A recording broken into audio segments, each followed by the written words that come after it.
कहते सुन लो। हाँ जी। पार्वती हम और दाइये। हाँ। नान का लड़का कहते पार्वती हम और दाइये। हाँ। शंकर भगवान कहते कस रे टूरा पार्वती है तुम और बाइये का। वाह भाई वाह। क्या तो कहते हाँ। क्या बात है?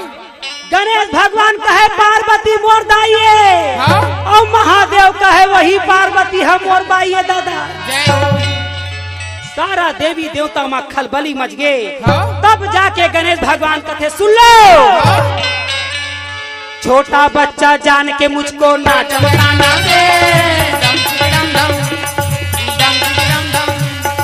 छोटा बच्चा जान के मुझको ना भड़काना दे।